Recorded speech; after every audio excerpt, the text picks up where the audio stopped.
Praise the Lord. ഈ സങ്കീർത്തനത്തിൽ കർത്താവ് ഈശോ മിശിഹായെ കുറിച്ചാണ് ഇത് മുഴുവനും പറഞ്ഞിരിക്കുന്നത്. അപ്പോൾ സങ്കീർത്തനങ്ങളിൽ ആണ് ദൈവനീതിയുടെയും കരുണയുടെയും നിഗൂഢമായ കാര്യങ്ങൾ കിടക്കുന്നത്. മനസ്സിലാവുന്നുണ്ടോ? അപ്പോൾ നമ്മൾ വളർച്ചയിലേക്ക് ആകുമ്പോൾ ഈ സങ്കീർത്തനത്തിലൂടെയാണ് നമ്മൾ പടർന്ന് കയറേണ്ടത്. വിശുദ്ധ അഗസ്തീനോസ് എല്ലാം പറയാറുള്ളത്, ഒരു പന്തലിൽ ഇങ്ങനെ ചെടികൾ പടർന്ന് കയറുന്ന മാതിരി സങ്കീർത്തനമാകുന്ന പന്തലിൽ നമ്മൾ പടർന്ന് കയറണം. ഇപ്പം ഈ ധ്യാനത്തിൽ നിങ്ങൾക്ക് ഉണ്ടാകാൻ പോകുന്ന ഒരു പ്രത്യേക കൃപ, സങ്കീർത്തനങ്ങളോട് ഒരു പ്രേമമുണ്ടാകും. സങ്കീർത്തനങ്ങളോട് എന്തുണ്ടാവും? പ്രേമം. ഏതെങ്കിലും ഒരു സങ്കീർത്തനമെങ്കിലും നിങ്ങൾ അങ്ങ് ഹൃദയത്തിൽ മുഴുവനാകെ, അല്ലെങ്കിൽ അതിൻ്റെ ചില ഭാഗങ്ങൾ ബൈഹാർട്ട് ആകും നിങ്ങൾ. എന്നിട്ട് അത് നിങ്ങളുടെ ഉള്ളിലിങ്ങനെ അലയടിച്ചുകൊണ്ടിരിക്കും.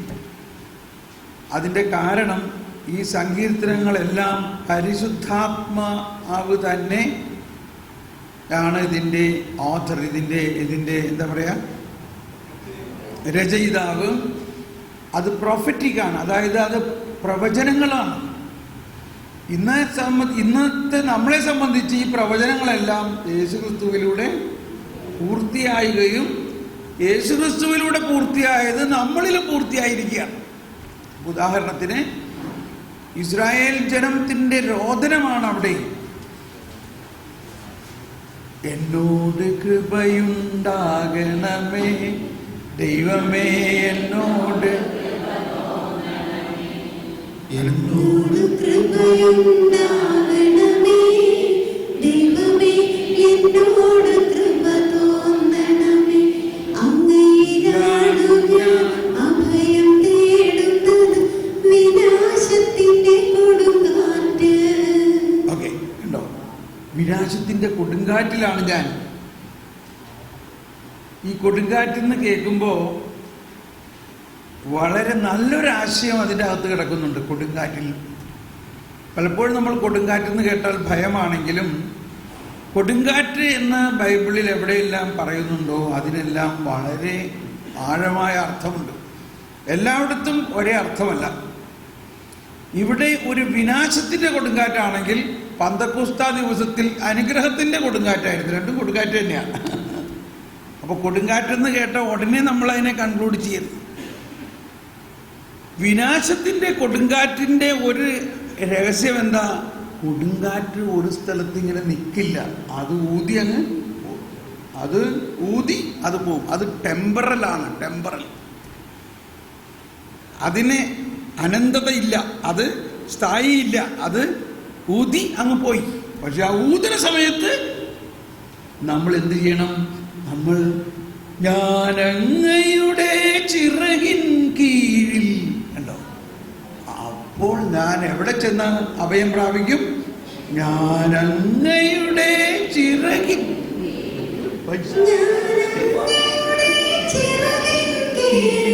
ശരണം പ്രാപിക്കുന്നു, എന്നോട് മതി. ഇന്ന് കേട്ടോ, ഇപ്പോ കൊടുങ്കാറ്റാണ്. ഇവിടുത്തെ കൊടുങ്കാറ്റ് എന്താ? വിനാശത്തിന്റെ കൊടുങ്കാറ്റ് എന്ന് പറഞ്ഞാൽ ഒന്ന് കൈവീശി കാണിച്ചെല്ലാവരും. എനിക്ക് നിങ്ങൾ ഉറങ്ങിപ്പോകുമോ എന്നുള്ള പേടിയാ. വിനാശത്തിന്റെ കൊടുങ്കാറ്റ് എന്ന് പറയുന്നത് മനുഷ്യന് അവനിൽ നിന്നും അകറ്റാൻ പറ്റാത്ത, അവനെ പീഡിപ്പിക്കുന്ന പാപമാണ്. അവനെ പീഡിപ്പിക്കുന്ന പാപം. ഇത് യേശുക്രിസ്തുവിന് 1000 വർഷത്തിനപ്പുറമാണ്. നമ്മൾ യേശുക്രിസ്തുവിന് 2000 വർഷത്തിന് ഇപ്പുറമാണ്. മനസ്സിലാക്കണം. നമ്മളെ സംബന്ധിച്ച് പാപം നമ്മളെ വാസ്തവത്തിൽ ഇപ്പോൾ പീഡിപ്പിക്കുന്നില്ല. കാരണം ദൈവം യേശുക്രിസ്തുവിലൂടെ പാപത്തിന് പരിഹാരം ചെയ്ത് കഴിഞ്ഞിരിക്കുന്ന അവസ്ഥയാണ് നമ്മളുടെ. അന്ന് ഈ പരിഹാരമോ അതിനെക്കുറിച്ചൊരു സൂചനയോ, അല്ലെങ്കിൽ പരിഹാരമുണ്ടായിട്ടില്ല, അതിൻ്റെ ഒരു സൂചന അവർക്കുണ്ട്. ആ സൂചനയാണ് ഈ പ്രവചനമായിട്ട് പാത്രം. എനിക്ക് നിന്റെ കൃപ കിട്ടിയാൽ മാത്രമേ ഈ വിനാശത്തിൽ നിന്ന് എനിക്ക് അകലാൻ സാധിക്കൂ. അപ്പൊ എന്താണ് കൃപ?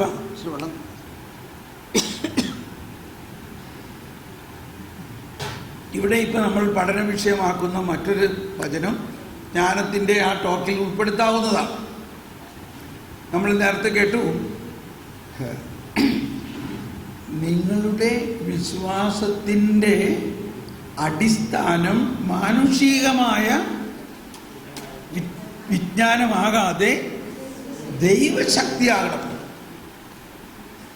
അപ്പോൾ വാസ്തവത്തിൽ നമ്മുടെ വിശ്വാസം ഇങ്ങനെ കുടുങ്ങിക്കിടക്കുന്നത് പല അന്ധവിശ്വാസങ്ങളും തെറ്റിദ്ധാരണകളും ദൈവശക്തി അല്ലാതെ മാനുഷികമായ ചില കണക്കുകൂട്ടലുകളിൽ കിടക്കുകയാണ്. അല്ലെങ്കിൽ ചില കാര്യങ്ങൾ നമ്മളിങ്ങനെ പ്രാർത്ഥിച്ചു പോകുന്നുണ്ട്, പക്ഷെ അർത്ഥം അറിഞ്ഞൂടാ. ഉദാഹരണം, എന്താണ് കൃപ? കൃപ എന്നാൽ എന്താണ്? നമ്മൾ എന്തോരം പ്രാർത്ഥിക്കുന്ന ഒരു കാര്യം കൃപ. പക്ഷെ എന്താ അതിൻ്റെ അർത്ഥം? എന്താ അതിൻ്റെ അർത്ഥം? കൃപ എന്നാൽ എന്താ?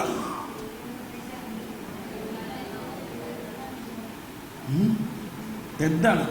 ഓക്കെ, അപ്പൊ ഞാൻ പറയാം, സമയം അധികമില്ലാത്തതിൻ്റെ പേരിൽ. കണ്ടോ, കൃപ എന്നത് ദൈവീകത മാനുഷികതയിൽ ലയിക്കുന്നതിനെ കൃപയെന്ന് പറയുന്നു. മനസ്സിലായോ?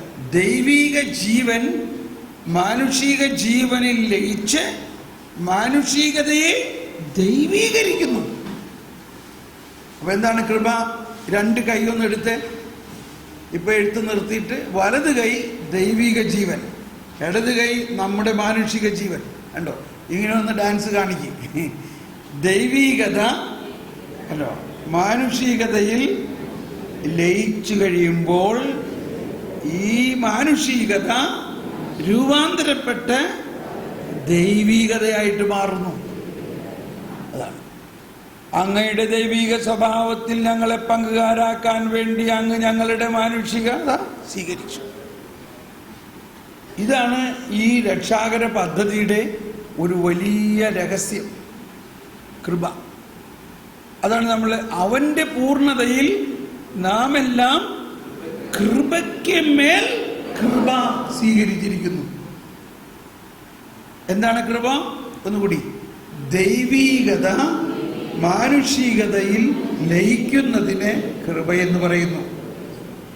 ഒന്നുകൂടി, ദൈവീകത മാനുഷികതയിൽ ലയിക്കുന്നതിനെ കൃപയെന്ന് പറയുന്നു. അപ്പൊ ലയിച്ചു കഴിയുമ്പോൾ എന്ത് സംഭവിക്കുന്നു? മാനുഷികത മാറി ദൈവീകതയായി മാറി, നമ്മളെല്ലാം ദൈവങ്ങളായി മാറി.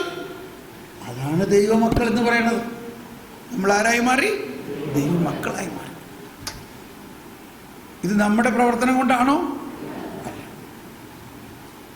അങ്ങനെ നമ്മൾ ഈ കൃപ നിറഞ്ഞു കഴിയുമ്പോൾ, ദൈവീകരിക്കപ്പെട്ട് കഴിയുമ്പോൾ വിശുദ്ധീകരിക്കപ്പെടും. വിശുദ്ധീകരിക്കപ്പെട്ട് കഴിയുമ്പോൾ പിന്നെ നമ്മളിൽ പാപമുണ്ടോ? പിന്നെ നമുക്ക് പാപം ചെയ്യാൻ പറ്റുമോ? ഇല്ല. അതാണ് ക്രിസ്തീയത എന്ന് പറയുന്നത്.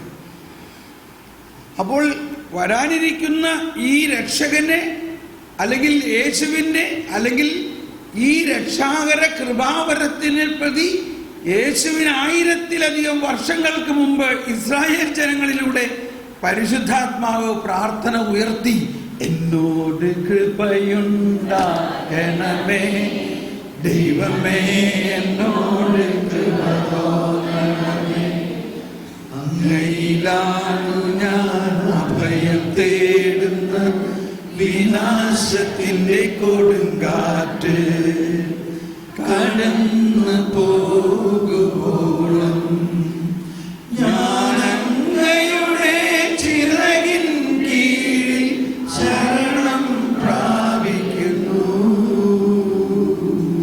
അപ്പോ ശ്രദ്ധിക്കണം, അതായത് ഈ വിനാശത്തിന്റെ കൊടുങ്കാറ്റാകുന്ന പാപത്തിന്റെ എല്ലാ വൈകല്യങ്ങളും കടന്നു പോകുന്നത് യേശുക്രിസ്തുവിന്റെ വരവിലൂടെയാണ്. അതുവരെ മനുഷ്യവംശത്തിന് വേറെ ഒന്നും ചെയ്യാൻ പറ്റില്ല. അങ്ങയിൽ ശരണപ്പെട്ട് അങ്ങയുടെ ചിറകിൻ കീഴിൽ ഞാനിങ്ങനെ അങ്ങിൽ ആശ്രയിക്കുന്നു. ഇനി അടുത്തത് കേട്ടോട്ടോ. അത്യുന്നതനായ ദൈവത്തെ ഞാൻ വിളിച്ചപേക്ഷിക്കുന്നു, എനിക്കു വേണ്ടി എല്ലാം ചെയ്തു തരുന്ന ദൈവത്തെ തന്നെ. ഇനി അത്യുന്നതനായ ദൈവം. അപ്പൊ ദൈവം അത്യുന്നതനാണ്. ഈ പ്രപഞ്ചത്തിലുള്ള സകല പിശാചുക്കളെയും ഒറ്റ ഊതലിനെ നശിപ്പിക്കാൻ കഴിവുള്ളവനാണ് ദൈവം. അത്യുന്നതനാണ്. ആ അത്യുന്നതനായ ദൈവത്തിൽ ഞാൻ ആശ്രയിച്ചുകൊണ്ട് എനിക്ക് വേണ്ടി കണ്ടോ, എനിക്ക് വേണ്ടി എന്ത് ചെയ്തു തരുന്നു? ഒന്ന് പറഞ്ഞ ഉച്ചത്തിൽ, അത് ഒന്നുകൂടി പറഞ്ഞ, എനിക്ക് വേണ്ടി എന്ത് ചെയ്തു തരും?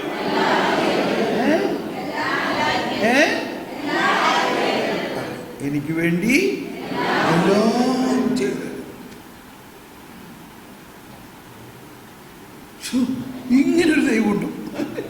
എനിക്ക് വേണ്ടി എല്ലാം ചെയ്തു. ഒന്നുകൂടി പറഞ്ഞേ, എനിക്ക് വേണ്ടി എല്ലാം ചെയ്തു തരുന്ന ദൈവത്തിൽ ഞാൻ ആശ്രയിക്കും. അത്യുന്നതനായ ദൈവത്തെ ഞാൻ വിളിച്ചപേക്ഷിക്കുന്നു. എനിക്കു വേണ്ടി എല്ലാം ചെയ്തു തരുന്ന ദൈവത്തെ തന്നെ. ഇനി അടിസ്ഥാനപരമായിട്ട് എല്ലാം ചെയ്തു തരിക എന്ന് പറഞ്ഞാൽ എന്താ അർത്ഥം? എല്ലാം എന്ന് പറഞ്ഞാൽ നമുക്ക് ഉടനെ എല്ലാം എന്ന് പറഞ്ഞാൽ എന്താ വേണ്ടത്? നമുക്കൊരു കാറ് വേണം, നമുക്കൊരു പുരയിടം വേണം, നമുക്ക് വീട്ടിൽ ഇങ്ങനെയുള്ളതാണ് നമ്മളുടെ മനസ്സിൽ വരുന്നത്. പക്ഷേ അങ്ങനെയല്ല. സ്വർഗത്തിൽ നിന്ന് സഹായമായ ചെന്നെ രക്ഷിക്കും, എന്നെ ചവിട്ടി മെതിക്കുന്നവരെ അവിടുന്ന് ലജ്ജിപ്പിക്കും. ദൈവം തന്നെ കാരുണ്യവും വിശ്വസ്തതയും അയക്കും. ഇങ്ങനെയാണ് ഇവരെന്നെ പാട്ട് പഠിപ്പിക്കുന്നത്, മനസ്സിലായോ? എന്നെ അങ്ങ് വിട്ടുകളയും. പിന്നെ എന്ത് ചെയ്യാം? പിന്നെ ഞാനങ്ങ് പാടണം. ഇപ്പൊ കണ്ടോ, എല്ലാം ചെയ്തു തരുന്നു. എന്നിട്ട് ആദ്യം എന്താണ് ചോദിക്കുന്നത്? അവിടുന്ന് സ്വർഗത്തിൽ നിന്ന് സഹായമായ ചെന്നെ രക്ഷിക്കും, എന്നെ ചവിട്ടി മെതിക്കുന്നവരെ അവിടുന്ന് ലജ്ജിപ്പിക്കും. ആരാണ് നമ്മളെ ചവിട്ടി മെതിക്കുന്നത്? ആരാണ്? പാപം. പാപം. അതാണ് എപ്പോഴും ഞാൻ പല പ്രാവശ്യം പറയും, നമ്മുടെ ആത്മീയതയിൽ നമ്മൾ ദൈവിക ജ്ഞാനത്തിലൂടെ മനസ്സിലാക്കേണ്ട രണ്ട് കാര്യം പാപവും പാപിയും തമ്മിലുള്ള വ്യത്യാസമാണ്. പാപവും പാപിയും. പാപിയെ ദൈവം സ്നേഹിക്കുന്നു, പാപത്തെ ദൈവം വെറുക്കുന്നു. പക്ഷെ നമ്മൾക്ക് ചിലപ്പോൾ കൺഫ്യൂഷൻ. ഒരാളിലൊരു പാപം കണ്ടു കഴിഞ്ഞാൽ പിന്നെ ആ പാപിയെ നമ്മൾ വെറുക്കുന്നു. അപ്പോൾ പോയി കംപ്ലീറ്റ്.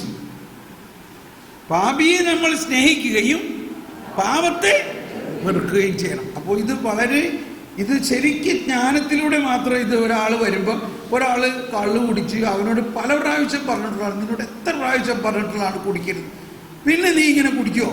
ഇത് പറയണത് കുടിച്ചിരിക്കുന്ന സമയത്താണെന്ന് ഓർക്കണം.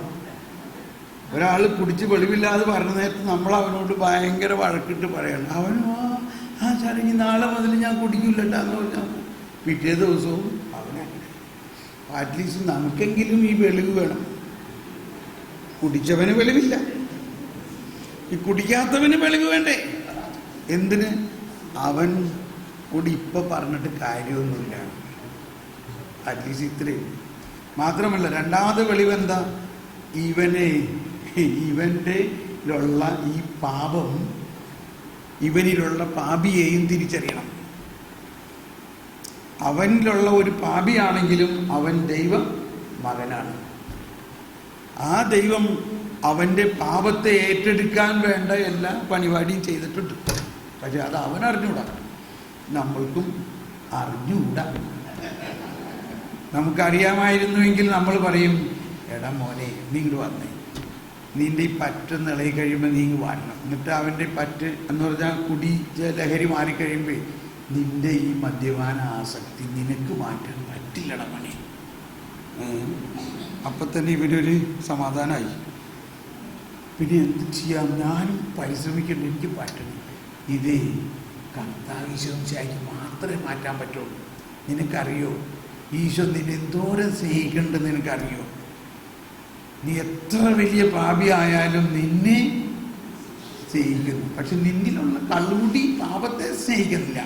അത്ര വ്യത്യാസമുണ്ട്. അപ്പം എന്ത് ചെയ്യണം? നമുക്ക് രണ്ടുപേരും കൂടി ഈശോയിൽ അങ്ങ് ആശ്രയിച്ച് പ്രാർത്ഥിക്കാം.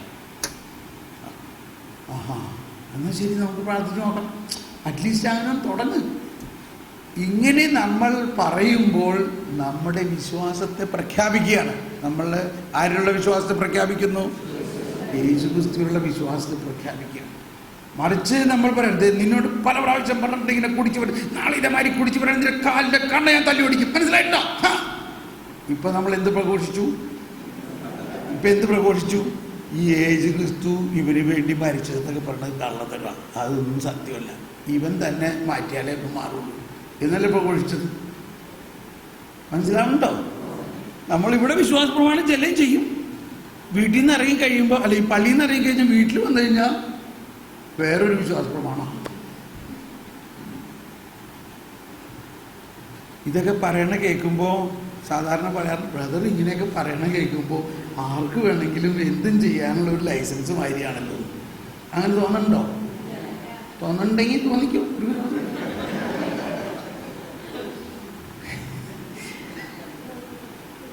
ആരെന്ത് ചെയ്താലും കർത്താവ് അറിയാതെ വല്ലതും ചെയ്യുമോ? പറയും. കർത്താവ് അറിയാതെ വല്ലതും ചെയ്യാൻ പറ്റുമോ?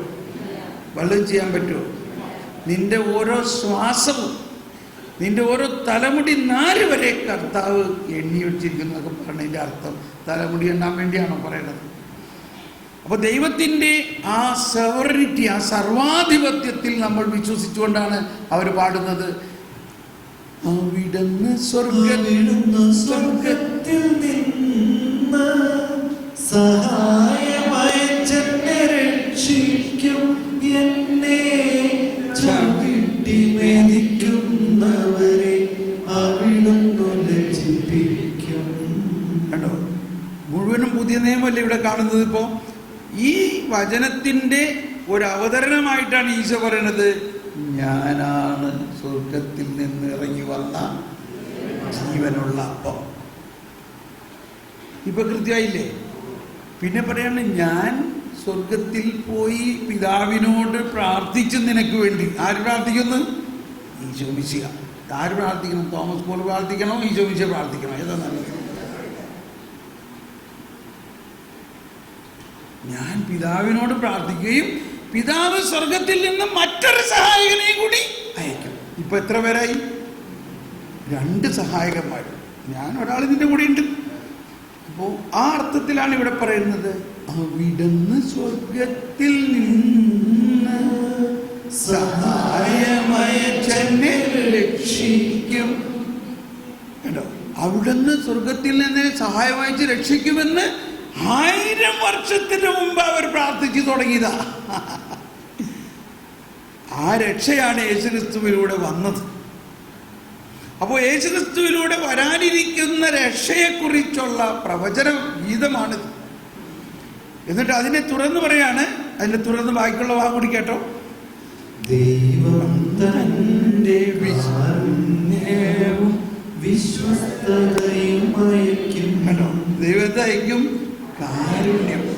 ഇപ്പൊ നോക്കുമ്പോ എവിടെ നോക്കിയാലും കരുണ മാത്രമേ ഉള്ളൂ, ഇല്ലേ? പിന്നെ രണ്ടാമത് വിശ്വസ്തത. ദൈവത്തിന് നമ്മളോട് ഒരു വിശ്വസ്തതയുണ്ട്. നമ്മൾ മനുഷ്യരാണ്, അവിശ്വാസികളാണ്, അവിശ്വസ്തരുമാണെങ്കിലും അത് ദൈവത്തിന്റെ വിശ്വസ്തതയ്ക്ക് മാറ്റം വരുത്തുമോ?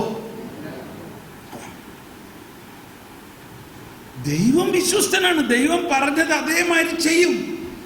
മനുഷ്യൻ ഒരുപക്ഷെ ചെയ്തില്ലെങ്കിലും അതനുസരിച്ച് ദൈവത്തിന്റെ വിശ്വസ്തതയ്ക്ക് മാറ്റം വരുന്നില്ല. അതൊക്കെ നമ്മൾ പ്രാരംഭ ധ്യാനത്തിൽ പഠിച്ചിട്ടുള്ളതാണ്. ദൈവത്തിന്റെ സ്നേഹം അചഞ്ചലമാണ്, വ്യവസ്ഥ കൂടാത്തതാണെന്നൊക്കെ പറഞ്ഞിട്ടുണ്ട്. അത് പണ്ട് പറഞ്ഞു, അത് പോയി. അപ്പൊ ഇതാണ് നിങ്ങളുടെ വിശ്വാസത്തിന്റെ അടിസ്ഥാനം. മാനുഷികമായ ബോധ്യങ്ങളിലാകാതെ ദൈവശക്തിയിലാണ്. അപ്പോൾ ഈ സങ്കീർത്തനങ്ങളിലെല്ലാം ഉദിച്ചു നിൽക്കുന്നത് ഈ രക്ഷയുടെയും കരുണയുടെയും ഇനിസിയേഷനാണ്. ദൈവത്തിൽ നിന്നുള്ള ഇനിസിയേഷൻ. ഈ വാക്ക് ശരിക്കും മനസ്സിലാക്കുക. ദൈവത്തിൻ്റെ ഇനിസിയേഷനിലൂടെയാണ് ദൈവം മനുഷ്യനെ സൃഷ്ടിച്ചത് തന്നെ, അല്ലേ? മനുഷ്യനുണ്ടായിരുന്നില്ലല്ലോ. അപ്പോൾ മനുഷ്യനെ രക്ഷിക്കുന്നതും ദൈവത്തിൻ്റെ ഇനിസിയേഷനിലൂടെയാണ്. ദൈവത്തിൻ്റെ മുൻകൈയെടുക്കൽ, മനുഷ്യൻ്റെ മുൻകൈയെടുക്കലല്ല. ദൈവത്തിൻ്റെ മുൻകൈയെടുക്കലിൽ മനുഷ്യൻ സഹകരിക്കണം. ദൈവം മുൻകൈ എടുത്ത് വന്നേക്കണം. പക്ഷെ നമ്മളങ്ങ് തിരിച്ചു പോകുന്നു.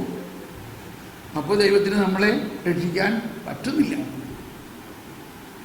എന്നാൽ ദൈവത്തിൻ്റെ മുൻകൈയെടുക്കലിനോട് മനുഷ്യൻ സഹകരിക്കണം. അതിനാണ് ജ്ഞാനം എന്ന് പറയുന്നത്. ജ്ഞാനം ഉണ്ടെങ്കിൽ നമുക്ക് ഭയങ്കര സന്തോഷമായിരിക്കും. ദൈവം മുൻകൈ എടുത്ത് വന്നേക്കണു, ഞാൻ അങ്ങടെ എന്നെ അങ്ങ് വിട്ടുകൊടുത്താൽ മതി, എല്ലാ കാര്യവും ദൈവം ചെയ്തോളൂ. അതൊരു ഒളിച്ചോട്ടമല്ല, അത് ദൈവത്തിൽ ആശ്രയിക്കുന്നതിൻ്റെ ഒരു കാര്യം. Praise the Lord. അപ്പോൾ ഈ ഇവിടെ നമ്മൾ പാടുന്ന സങ്കീർത്തനങ്ങളിലെ ഏതാനും ഭാഗങ്ങൾ നിങ്ങളിങ്ങനെ ബൈഹാർട്ടാക്കുമ്പോൾ അതിനെ തുടർന്ന് നിങ്ങൾക്ക് ഈ സങ്കീർത്തനങ്ങളോട് ഭയങ്കര ഒരു ആഗ്രഹം വരും. നമുക്ക് ആ 43 സങ്കീർത്തനങ്ങളുടെ CD ഉണ്ടാക്കി കൊടുത്താലോ? അതപ്പോൾ 41 സങ്കീർത്തനങ്ങളുടെ അത്രയും സങ്കീർത്തനങ്ങൾ മാത്രം ഒരു MP3 ആക്കി അടിച്ചതുണ്ടോ? അത് അടിക്കാം. ഈ കുറച്ച് സങ്കീർത്തനങ്ങൾ മാത്രം ഈ ട്യൂണുകളൊക്കെ വെച്ചിട്ടൊരു CD-യിലാക്കി MP3 ആക്കി നിങ്ങൾക്ക് തരാം. അത് നിങ്ങൾ കേൾക്കുക, ഇത് പാടുക. ഒരു കാലത്ത് നമ്മൾ കുറേ പാട്ടുകളൊക്കെ എഴുതിയിട്ടുണ്ടായിരുന്നു ഇല്ലേ? ആത്മാവെ പരിശുദ്ധാത്മാവ്, വിശുദ്ധീകരിച്ചിരുന്നേ, വിശുദ്ധി അങ്ങനെയെല്ലാം എഴുതി 10-40 ഗാനങ്ങൾ നമ്മൾ എഴുതി, എല്ലാം നന്നായിട്ട് പാടുകയൊക്കെ ചെയ്തു. അത് കഴിഞ്ഞ് ഞാനിങ്ങനെ എഴുതാനിരിക്കുമ്പോൾ കർത്താവ് പറഞ്ഞു, ഇനി നീ എഴുതണ്ട. ആദ്യം ഒരു ഷോക്ക് അടിച്ച മാതിരി ആയിരുന്നു. അയ്യോ കർത്താവ് എന്താ അങ്ങനെ പറയണേ, എല്ലാവരും നമ്മുടെ പാട്ടൊക്കെ ഭയങ്കര ഇഷ്ടമെന്നൊക്കെ പറഞ്ഞ് നമ്മളിങ്ങനെ പൊക്കാണല്ലോ. അപ്പോൾ അതിൻ്റെ ഇടയ്ക്ക് എഴുതണ്ടെന്ന് പറഞ്ഞതോടുകൂടി ഒരു ചെറിയ മനപ്രയാസം തോന്നിയെങ്കിൽ പെട്ടെന്ന് എനിക്ക് റിക്കവറായി. ദൈവമല്ലേ പറയണം, ദൈവം നല്ലതല്ലാണ്ടൊന്നും പറയില്ലല്ലോ. ദൈവം നമുക്ക് നല്ലതല്ലാണ്ട് വല്ലതും പറയുമോ? ദൈവത്തിൽ നിന്ന് നന്മ മാത്രമേ വരൂ. അതാണ് ദൈവസ്വരം ശ്രവിക്കുമ്പോൾ നമ്മൾ ശ്രദ്ധിക്കേണ്ട ഒരു കാര്യം. അതാണ് ദൈവസ്വരം ശ്രവിക്കുമ്പോൾ, ഇത് പെട്ടെന്നൊന്ന് പറഞ്ഞോട്ടെ, ദൈവസ്വരം ശ്രവിക്കുമ്പോൾ അപ്പം തന്നെ ദൈവത്തിനോട് അങ്ങോട്ട് സംസാരിക്കണം. എന്താ പറഞ്ഞതിൻ്റെ അർത്ഥം? പിന്നെ നമുക്ക് തോമസ് പോളിനോട് ചോദിക്കാം, അല്ലെങ്കിൽ കൗൺസിലറിനോട് ചോദിക്കാമെന്ന് പറഞ്ഞിരിക്കരുത്. കർത്താവ് സംസാരിച്ചു, പക്ഷെ എനിക്കൊന്നും മനസ്സിലായില്ല, ബ്രദർ ഒന്ന് പറയാമോ? അല്ലെങ്കിൽ കൗൺസിലറോട് ചോദിക്കാം. കർത്താവ് സംസാരിച്ചുവെങ്കിൽ നമുക്ക് അങ്ങോട്ട് സംസാരിക്കാം. ഹലോ, അനക്കില്ല.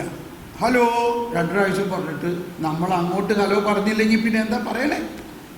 അപ്പോൾ നമ്മൾ കർത്താവ് സംസാരിക്കുമ്പോൾ ഇതാ പഴയ നിയമത്തിൽ പറഞ്ഞിരിക്കുന്നത് നമ്മൾ പറയാറുണ്ട്, ഇതാ ദാസൻ ഇതാ ദാസൻ അരുളി ചെയ്താലും. പക്ഷെ പുതിയ നിയമത്തിൽ നമ്മൾ ദാസനല്ല. പുതിയ നിയമത്തിൽ നമ്മൾ എന്ത് പറയും? ഇതാ അങ്ങയുടെ മകൾ, ഇതാ അങ്ങയുടെ മകൻ അരുളി ചെയ്താലും. കണ്ടോ? അപ്പോൾ നമ്മളോട് പിതാവ് നമ്മളോട് സംസാരിക്കാൻ ആഗ്രഹിക്കുന്നു. ഓക്കെ, ഇതൊക്കെ ഞാൻ ഇടയ്ക്കിങ്ങനെ പറഞ്ഞു വരുന്നതാണ്. എങ്ങനെയാണ് ദൈവസ്വരം ശ്രവിക്കണേ? നമ്മളിപ്പോൾ ദാസന്റെ മനോഭാവത്തിലല്ല ദൈവസ്വരം ശ്രവിക്കണേ. അതാണ് പഴയ നിയമവും പുതിയ നിയമവും തമ്മിലുള്ള വ്യത്യാസം. ഈശോ നമ്മളോട് പറഞ്ഞേക്കുന്നത് ദൈവം നിന്റെ പിതാവാണ്, സ്വർഗസ്ഥനായ ഞങ്ങളുടെ പിതാവേ. അപ്പോൾ ദൈവത്തിന് നമ്മൾ മക്കളാണ്. ആ മക്കളാവുന്ന ആണെങ്കിൽ ദൈവത്തിൻ്റെ വാത്സല്യം നമ്മളെ വാത്സല്യം ഉയരാനും പോയി വാത്സല്യം അങ്ങനെ ഇരുന്നാൽ മതി. ഒന്ന് ഇച്ചിരി കുറച്ചോ. ഈ വാത്സല്യം എന്ന് പറയുമ്പോൾ ഉടനെ 18-ാം സങ്കീർത്തനാണ് പറയുന്നത്. അവിടുത്തെ വാത്സല്യം എന്നെ വലിയവനാക്കി. അവിടുത്തെ വാത്സല്യം, നമുക്ക് ദൈവത്തിൻ്റെ വാത്സല്യം അറിയുമ്പോഴാണ് നമ്മൾ വലിയവരാണ് എന്ന് നമുക്ക് തോന്നണത്, നമുക്ക് അനുഭവമാകുന്നത്. അല്ലെങ്കിൽ നമ്മൾ നമ്മുടെ പാപത്തോട് നോക്കിക്കൊണ്ടിരിക്കും. നമ്മൾ എത്ര വലിയ പാപി ആയാലും നമ്മൾ ദൈവത്തിൻ്റെ മക്കളാണ്. ദൈവത്തിൻ്റെ വാത്സല്യം നമ്മളുടെ കൂടെയുണ്ട്. ഇപ്പം ഞാൻ പറഞ്ഞു വന്നത്, എന്നോട് ഞാനിങ്ങനെ എഴുതാൻ തുടങ്ങിയപ്പോൾ പറഞ്ഞു നീ എഴുതണ്ടെന്ന് പറഞ്ഞു. പക്ഷെ അപ്പോൾ എനിക്ക് ആദ്യം പ്രയാസം ഉണ്ടായെങ്കിലും ഉടനെ ഞാൻ മനസ്സിലാക്കി, ദൈവമല്ലേ പറയണേ, ദൈവം പറയണതെല്ലാം നമ്മുടെ നന്മയ്ക്കാണ്. ശരി, സമ്മതിച്ചു. അപ്പോൾ എനിക്ക് തോന്നി വേറെ എന്തോ പറയാനുണ്ടെന്ന് തോന്നി. ഉത്തരം മുഴുവനായിട്ടില്ല. അപ്പോൾ പറഞ്ഞു, എന്നിട്ട് പറയണേ, ഞാൻ 150 സങ്കീർത്തനങ്ങൾ ഞാനും രചിച്ചിട്ടുണ്ട്. അത് നിങ്ങളൊക്കെ പാടാത്ത എന്താ? അത് ട്യൂൺ ചെയ്ത് പാടിക്കൂടെ? നല്ല കാര്യം കണ്ടു. ഭയങ്കര സന്തോഷമായപ്പോൾ എനിക്ക്. ഉടനെ ഞങ്ങൾ 150 സങ്കീർത്തനങ്ങളും ട്യൂൺ ചെയ്യാൻ തുടങ്ങി. വർഷങ്ങളോളം എടുത്തു. പക്ഷേ ഇപ്പം 150 സങ്കീർത്തനങ്ങളും ഇതുമാതിരി ട്യൂണായി. ഇനി ഒരുപക്ഷെ അടുത്ത് വരാൻ പോണ ധ്യാനം സങ്കീർത്തനങ്ങളുടെ ഒരു ധ്യാനമായിരിക്കും. പക്ഷേ കഥാപ്രസംഗമായി ആവുള്ളൂ ഇല്ലേ? അതിന് ഒരു കഥാപ്രസംഗ ശൈലിയായിപ്പോ. പക്ഷേ എനിക്കിപ്പോൾ തോന്നുന്നുണ്ട് അങ്ങനെ ഒരു ധ്യാനം വരണം. സങ്കീർത്തനങ്ങളിലൂടെ ധ്യാനിച്ച് അതിലൂടെ രക്ഷാകര രഹസ്യങ്ങളെല്ലാം വിസ്തരിക്കാവുന്ന സങ്കീർത്തനങ്ങളുണ്ടല്ലോ. ഓക്കെ, അപ്പം അങ്ങനെയാണ് ഞങ്ങൾ ഈ സങ്കീർത്തനങ്ങളെ, ഈ കർത്താവ് തന്നെ നമ്മളെ സങ്കീർത്തനങ്ങൾ പഠിപ്പിച്ച് ഇത് 5-10 വർഷം കഴിഞ്ഞ് ഇപ്പം ഞാൻ പുറകോട്ട് നോക്കുമ്പോൾ എൻ്റെ ആത്മീയ വളർച്ചയെ കുറിച്ച് ചിന്തിക്കുമ്പോൾ എനിക്ക് തോന്നാൻ ഈ സങ്കീർത്തനം ഇല്ലായിരുന്നെങ്കിൽ, ഈ സങ്കീർത്തനം പഠിച്ചില്ലായിരുന്നുവെങ്കിൽ എങ്ങനെ ഞാൻ ജീവിച്ചേനെന്നായിപ്പോയി. ഈ പ്രത്യേകിച്ച് ഈ 57-ാം സങ്കീർത്തനമൊക്കെ ദൈവമേ എന്തോരം സഹായമാണത്. എന്തോരം ഉരുവിട്ട് പ്രാർത്ഥിക്കുകയും എന്തോരം ദൈവാനുഭവത്തിലേക്ക് കൊണ്ടുവന്നിട്ടുള്ളതാണ്. വേറെ ഒരു സങ്കീർത്തനമാണ്,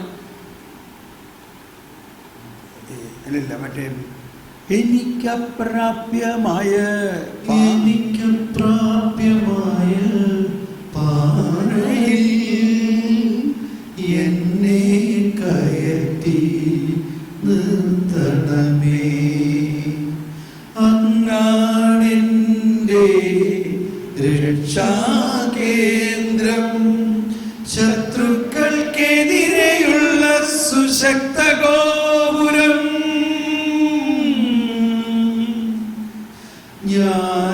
ഞാനങ്ങയുടെ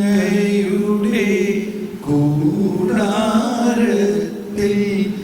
എന്നേക്കും വസിക്കട്ടെ.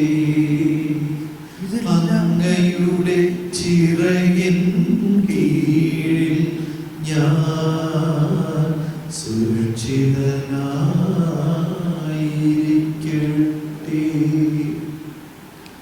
ഇത് ഇങ്ങനെ കുറച്ച് പഠിച്ചു കഴിഞ്ഞാൽ പിന്നെ രാത്രി ഉറങ്ങുമ്പോഴും എടിക്കുമ്പോഴും എന്ത് ജോലി ചെയ്യുമ്പോഴും നമ്മുടെ ഉള്ളിൽ ഇതിങ്ങനെ അലയടിക്കാൻ തുടങ്ങും. 34-ാം സങ്കീർത്തനത്തിലെ ഒരു വരി ഇങ്ങനെയാണ്. 34-ാം സങ്കീർത്തനത്തിലെ സിംഹക്കുട്ടികൾ ഇര കിട്ടാതെ വിശന്നു വലഞ്ഞേക്കാം. സിംഹക്കുട്ടികൾ ഇര കിട്ടാതെ വിശന്നു വലഞ്ഞേക്കാം. കർത്താവിനെ അന്വേഷിക്കുന്നവർക്കൊന്നിനും കുറവുണ്ടാവുകയില്ല. എല്ലാവരും ശബ്ദമുയർത്തി എല്ലാവരും ഒന്നിച്ച് പാടി. സിംഹക്കുട്ടികൾ ഇര കിട്ടാതെ വിശന്നു വലഞ്ഞേക്കാം. കർത്താവിനെ അന്വേഷിക്കുന്നവർക്കൊന്നിനും കുറവുണ്ടാവുകയില്ല. ശ്രദ്ധിച്ചോ? സിംഹക്കുട്ടി എന്ന് പറഞ്ഞാൽ സിംഹം കാട്ടിലെ രാജാവാണ്. കാട്ടിലെ രാജാവ്. ആ രാജാവിൻ്റെ കുഞ്ഞിനെ ഇരകിട്ടാതിരിക്കുമോ? ഇനി അതിനിറകിട്ടാതിരുന്നാൽ തന്നെയും കർത്താവിനെ അന്വേഷിക്കുന്ന എൻ്റെ ഈ മക്കൾക്ക് ഒന്നിനും. ഇതൊക്കെ വെച്ച് നോക്കുമ്പോൾ നമ്മൾ എവിടെയാണ്? നമ്മൾ എന്തോരം ആകുലതയാണ് നമ്മളിൽ. ആകുലത എന്ന് പറഞ്ഞാൽ അതിൻ്റെ അർത്ഥം വിശ്വാസവും പിന്നെ കഴമ്പില്ല എന്നാണ്. നമ്മൾ നാട്ടിൽ നാളികേരം പറിച്ചിട്ട് എന്തെങ്കിലും തെരഞ്ഞിടൂലേ? സോർട്ട് ചെയ്ത് കഴിയുമ്പോൾ കുറച്ചൊക്കെ അങ്ങോട്ട് മാറ്റിയിരുന്ന് കാണാം. അതെന്താ മാറ്റിയിരുന്നേ? എന്തെന്നാ അതിന് പറയണേ?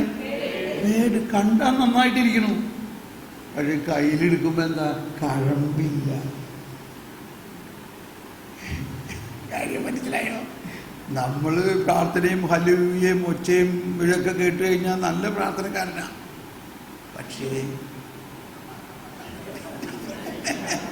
പക്ഷേ ഒന്ന് കയ്യിലെടുത്ത് നോക്കണം, എന്തോരം കഴമ്പുണ്ടത്. കഴമ്പില്ല. എന്താ കഴമ്പെന്ന് പറഞ്ഞാൽ? വിശ്വാസത്തിൻ്റെ കണ്ടന്റ് എന്ന് പറയും, ഉള്ളടക്കം. നമ്മൾ വിശ്വാസ പ്രമാണത്തിൽ വിശ്വസിക്കുന്നുണ്ട്, പക്ഷേ അതിൻ്റെ ഓരോ വിശ്വാസ പ്രമാണത്തിൻ്റെ ഓരോ വാക്കിനെയും പൊളിച്ച് നോക്കണം. ഉള്ളടക്കം എന്താണ്? അതിൻ്റെ ഉള്ളടക്കം. അതാണ് വിശ്വാസത്തിൽ വളർച്ച എന്ന് പറയുന്നത്, അതിൻ്റെ ഉള്ളടക്കം. അപ്പം ആ ഉള്ളടക്കം, വിശ്വാസത്തിൻ്റെ ആ കഴമ്പ് എന്ന് പറയുന്നത് ആ വിശ്വാസത്തിൻ്റെ ഉള്ളടക്കം. നമ്മളൊരു പുസ്തകം എടുത്താൽ ആദ്യം അതിൻ്റെ ഉള്ളടക്കം വായിച്ചു നോക്കുക, എന്താണ് ഇതിൻ്റെ അകത്തുള്ളത്. എന്ന മാതിരി വിശ്വാസത്തിൻ്റെ വളർച്ചയിൽ നമ്മൾ വിശ്വസിക്കുന്ന കാര്യങ്ങളുടെ ഉള്ളടക്കം എന്തെന്ന് പഠിക്കണം. ആ അർത്ഥത്തിലാണ് ഈശോ പറഞ്ഞത്, ബാപ്റ്റൈസ് ദം, അവരെ സ്നാനപ്പെടുത്തുവിൻ, എന്നാൽ ഞാൻ കൽപ്പിച്ചിട്ടുള്ളവ അനുസരിക്കാൻ അവരെ പഠിപ്പിക്കുവിൻ. കൃത്യമായിട്ട് പറഞ്ഞിരിക്കുകയാണ്. എന്ത് പഠിപ്പിക്കണമെന്ന്? എന്തെങ്കിലും പഠിച്ചാൽ പോരാ. അവിടെ അങ്ങനെ ഒരു പുസ്തകം കിട്ടി, ഇവിടെ ഇങ്ങനെ പറയണം, ഇവിടെ ഇങ്ങനെ പറയണം, ഇവിടെ ഇങ്ങനെ പറയണം, ഈ പുസ്തകം വായിക്കും, ഈ പുസ്തകം വായിക്കും. കർത്താവ് ചോദിച്ചാൽ പറയാത്ത എല്ലാ പുസ്തകവും വായിക്കുന്നുണ്ട്. അതുകൊണ്ട് കാര്യമുണ്ടോ? ഉള്ളടക്കമില്ല.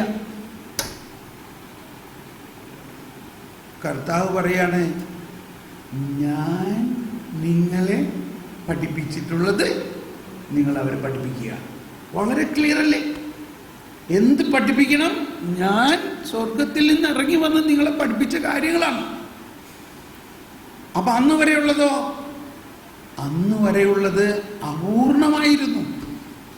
അപൂർണമല്ലായിരുന്നുവെങ്കിൽ പിന്നെ ഞാൻ വന്ന് പഠിപ്പിക്കേണ്ട കാര്യം ഉണ്ടായില്ലല്ലോ. അപ്പൊ ഇവിടെ ആണ് പഴയതും പുതിയതും തമ്മിലുള്ള വ്യത്യാസം നമ്മൾ മനസ്സിലാക്കണം. അപ്പൊ ഞാനെന്തെങ്കിലും പറയുമ്പോൾ, അല്ല ബൈബിളിൽ ഇങ്ങനെ എഴുതിയിട്ടുണ്ടല്ലോ. എവിടെ എഴുതിയിട്ടുണ്ട്? മോശയുടെ പുസ്തകത്തിൽ എഴുതിയിട്ടുണ്ട്, അല്ലെങ്കിൽ ഡിട്രോണമിയിൽ നിയമാവർത്തനത്തിൽ ആവർത്തിച്ച് എഴുതിയിട്ടുണ്ട്. ചിലർ പറയും നിയമാവർത്തനത്തിൽ ആവർത്തിച്ച് എഴുതിയിട്ടുണ്ടല്ലോ. പക്ഷെ നമ്മൾ ഏത് കാലഘട്ടത്തിലാണിപ്പോൾ? നിയമാവർത്തന പുസ്തകത്തിന്റെ കാലഘട്ടത്തിലാണോ? സുവിശേഷത്തിന്റെ കാലഘട്ടത്തിലാണോ? അപ്പസ്തോല പ്രവർത്തനത്തിന്റെ കാലഘട്ടത്തിലാണോ? ഈ സുവിശേഷ കാലഘട്ടത്തിൽ ആ 4 സുവിശേഷകരും രേഖപ്പെടുത്തിയിരിക്കുന്ന ആ കാലഘട്ടത്തിലുള്ളവരാരും ക്രിസ്ത്യാനികളായിരുന്നില്ലല്ലോ. ആയിരുന്നോ? ആയിരുന്നില്ല. എപ്പോഴാണ് ക്രിസ്ത്യാനികൾ ഉണ്ടായത്? അപ്പസ്തോല പ്രവർത്തനത്തിന്റെ കാലഘട്ടം. അപ്പൊ നമ്മൾ ഏത് കാലഘട്ടത്തിലെ ആൾക്കാരാണ്? അപ്പസ്തോല പ്രവർത്തനത്തിന്റെ കാലഘട്ടത്തിൽ. നമ്മൾ അപ്പസ്തോല പ്രവർത്തനം 29-ാം അധ്യായമാണ് എന്ന് പറഞ്ഞാൽ എന്താ അർത്ഥം? 28 അധ്യായം അതിനകത്തുള്ളൂ.